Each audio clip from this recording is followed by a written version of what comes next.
There is a path in Kenya that a herd of elephants will walk miles out of their way to reach. Nothing grows there. No water, no food. There is only a scatter of bones, bleached white by the sun, belonging to a member of the family who died years ago. And when the herd arrives, they go quiet. You have felt this. Not the bones, the pull, the road you avoid because of who used to live at the end of it, the song you skip, the name you still can't say out loud without something tightening in your chest. You think of forgetting as forgetting, a fading, a slow erasing of what hurt. But the real answer is far stranger. Your brain was never built to erase. It was built to return.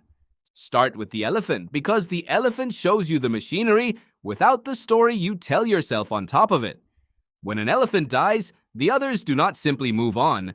They gather. They touch the body with their trunks, slowly, the way you might touch a photograph. They stand over it for hours. Sometimes they cover it with dirt and branches. Sometimes a mother will not leave her dead calf for days, long after the herd has pressured her to keep moving. This is not a poem. This is data. Ian Douglas Hamilton, one of the first scientists to live among wild elephants in Tanzania, documented these gatherings again and again across decades. The elephants did not treat every dead thing this way. A dead buffalo, a dead zebra, nothing. But the bones of another elephant would stop the entire herd cold. So a researcher named Karen McComb at the University of Sussex decided to test it properly. She laid out objects in front of wild elephant families and watched what they chose to investigate. A piece of wood, the skull of a rhino, and the skull of an elephant. The elephants ignored the wood. They gave the rhino skull a glance. The elephant skull, they could not leave alone. They reached for it with their trunks. They turned it. They ran the sensitive tips of their trunks along the curves of it, over and over, the way your fingers move across something you are trying to memorize or something you are trying not to lose. Given a choice, the elephants went to the skull of their own kind first, every time. Now think about what that means. That skull was not a friend. It was bone. But something in the shape of it reached into the animal and pulled.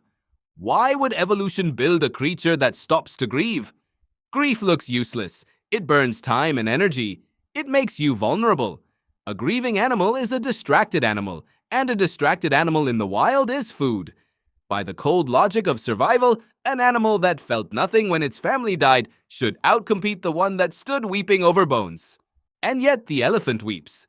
So there must be a hidden ledger where it pays off. Here is the ledger. An elephant herd is a library of memory, and the librarian is the oldest female, the matriarch. She carries decades of knowledge in her head. Where the water is in the drought year that comes once a generation. Which stranger is a threat and which is family. The safe paths and the killing grounds. McComb tested this too. She played recordings of elephant calls to different herds and watched who reacted. The families led by older matriarchs could tell the difference between a friend and a stranger with far more accuracy. The oldest females held the map that kept everyone alive. So when an elephant dies, the herd does not lose a body. It loses a piece of the map. It loses knowledge that no one wrote down, that lives only in the bonds between them.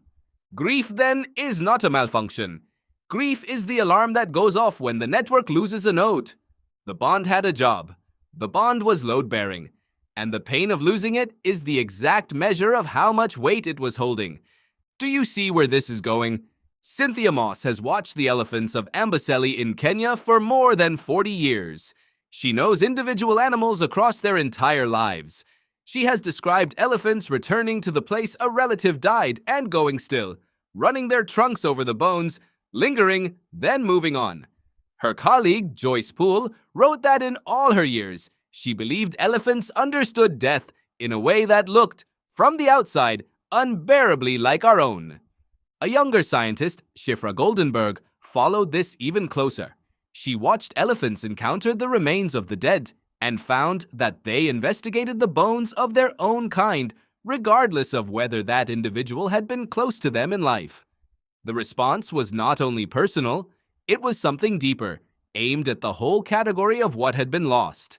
And here is the detail that should stop you. The elephants come back. Not once. They return to the bones. they revisit the place. Years after the death, a herd will change its path to pass by, to touch, to stand. The memory is not stored and closed. It is stored and reopened again and again on a schedule the elephant does not choose. Now take everything you just learned about the elephant and turn it around to face yourself. You have been told that you should be over it by now. That grief has stages, and the stages end. And at the end, there is a door-marked closure that you walk through and never look back. You have treated your inability to let go as a personal weakness, a failure of will, something broken in you that other stronger people have fixed in themselves. But you are running elephant machinery. When you lose someone, your brain does not delete them. It cannot. The person you loved is not stored as a single file that can be dragged to the trash.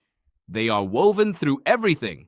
They are the reason you flinch at a certain smell, the voice you still rehearse arguments with, the hand you reach for in the half-second before you remember. They were load-bearing. They were holding up parts of your map. The pain you feel is not you failing to move on. The pain is the exact weight of what they were carrying. There is a name for the machinery underneath this. The psychologist Endel Tulving described a kind of memory he called episodic memory, the ability to mentally travel back in time and relive an event as if you were there again. It is one of the strangest gifts your species has, and it does not have a reverse gear. You cannot choose to travel back to the good times and skip the ending. The same system that lets you visit them also delivers you to the loss, without warning, in the cereal aisle, at a red light, in the quiet after everyone has gone to bed. So you do what the elephant does. You return to the bones. You reread the last message. You drive past the old house. You take out the photograph you promised yourself you would stop taking out. And you tell yourself this is morbid. This is stuck. This is what a healthy person would not do. But watch the elephant one more time. When the herd returns to the bones, they are not being destroyed by it. They touch, they remember, they stand in it, and then they walk on to water. The returning is not the opposite of surviving. The returning is part of how they survive. It is how the herd keeps the lost one folded into the living map instead of ripped out of it. Grief is not a problem the elephant is failing to solve. Grief is the elephant refusing to pretend the loss did not matter. And that refusal is not weakness. It is the highest form of memory an animal can have. Think about what it would mean to be the other kind of creature, the one that felt nothing, the one that stepped over its own dead and never broke stride. That animal would be efficient. It would waste no energy, and it would also be alone in a way you cannot imagine, because it would never have been truly bonded to anything in the first place. You cannot grieve what you were not attached to. The size of the hole is the proof of the size of the love. So the ache you have been trying to fix was never the enemy. The researchers who study human loss have started quietly to agree with the elephants. The old model said healthy grief means letting go, severing the bond, closing the door. The newer understanding, built by grief researchers over the last few decades, says something almost the opposite. Healthy grief is not severing the bond. It is transforming it. It is finding a way to carry the person forward in a form you can live with. Not a wound you keep reopening, but a presence you learn to walk beside. The elephant already knew this. The elephant does not sever. The elephant carries. Which means the thing you have been ashamed of, the not letting go, the returning, the way a name can still take the breath out of you years later, is not a sign that you are behind. It is a sign that the bond was real and the machinery is working exactly as it evolved to work. You were never supposed to erase them. You were supposed to carry them. And the weight you feel is not a burden you failed to put down. It is the shape of someone you refused to leave behind. Somewhere in Kenya, a herd is turning off its path again, walking miles it does not need to walk, toward a scatter of bones that offers no water and no food. And when they arrive, they go quiet. Now you know why. And now you know why you do too.